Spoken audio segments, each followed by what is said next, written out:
Hi folks, how's everyone doing today? Master Phil Ross coming to you from my home office. Today we're going to be focusing on top 10 reasons for kettlebell and bodyweight training and why you should get involved in my kettlebell workout library. Now, you want to look at all the different fitness fads that we've seen. I mean, they're constantly coming up with new things, CrossFit, orange, whatever you want to look at. There are many fads. There's a lot of weaknesses with many of these different programs. But what we have is a system that builds the body from the inside out. And not only does it build your body, but we address explosive power, flexibility, mobility, development of athletic ability through the hip hinge, and we addressed endurance, cardiovascular, and muscular endurance as well. These are the cornerstones to achieving health, fitness, and excellence in sports. A little background on me. I've had my studio for over 30 years. I've competed successfully in powerlifting, bodybuilding, martial arts, wrestling. I've been all over the map on when it comes to fitness and martial arts. And anyone who knows me knows that my name is synonymous with those two activities. I've written several books, produced a host of successful videos. The Kettlebell Workout Library is what I'm bringing to you. And I wanted to talk to you about the top 10 reasons to use kettlebells and bodyweight. One is you develop strength on a neural level. If you're just pumping iron, lifting weights, I mean, look, lifting weights is great. I'm not knocking it, but it does have its limitations. One of the limitations is that in order to achieve your strength, the strength that you're developing is through muscle hypertrophy. So muscle hypertrophy, you're breaking down the muscle fibers and they scar and they get larger. Therefore, you're able to handle a heavier resistive load.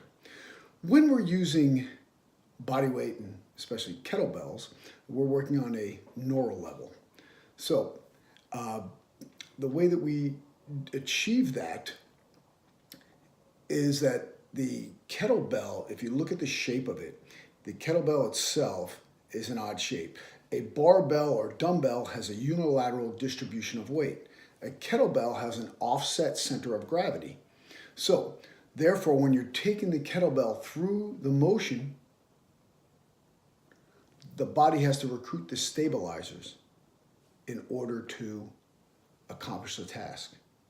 So we're also working in a thing called the transverse plane. So if you look at how the body functions, there's three basic planes that we use. I mean, there's a fourth, but generally there's three planes. We have the sagittal, the frontal, and the transverse. Sports, injuries, and so forth occur in the transverse. That's where we want to develop strength. That's where we're developing our strength with our kettlebell training.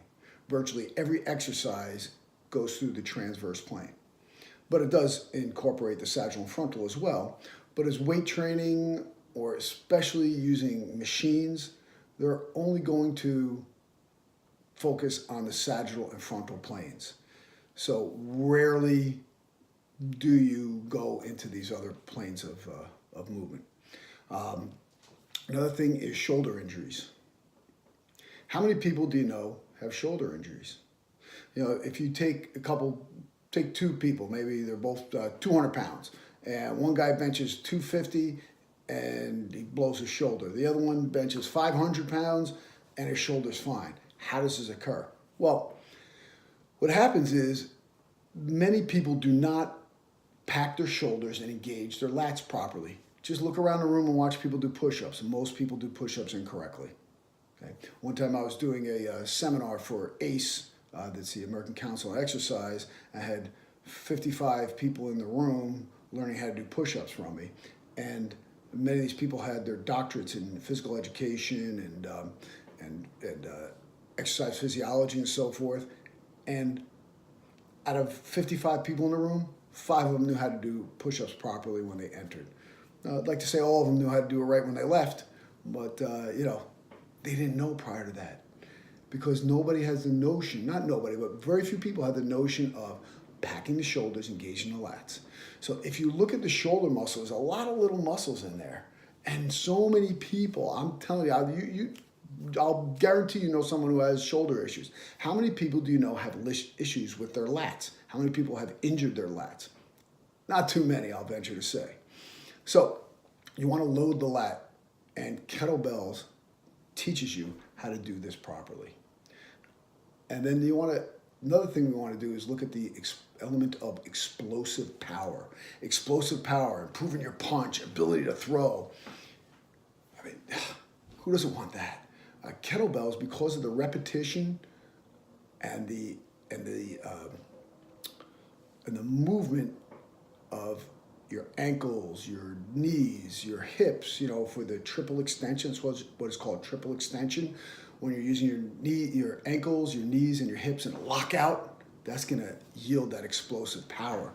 Explosive power helps you in virtually every sport that there is.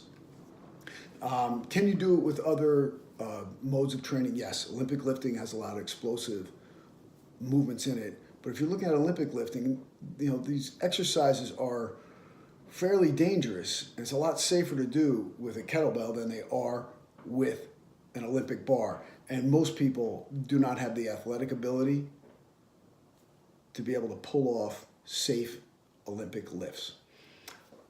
Another thing we can talk about is mobility. So, mobility. You can be as strong as an ox, but if you're not mobile, you're not going to be able to deliver your power. With kettlebells, with movements like the arm bar, the Turkish get-up, things of that nature, they increase your mobility, and along with that, enhancing your flexibility. When you're doing your body weight exercises, how much should you weigh? Well, what's great?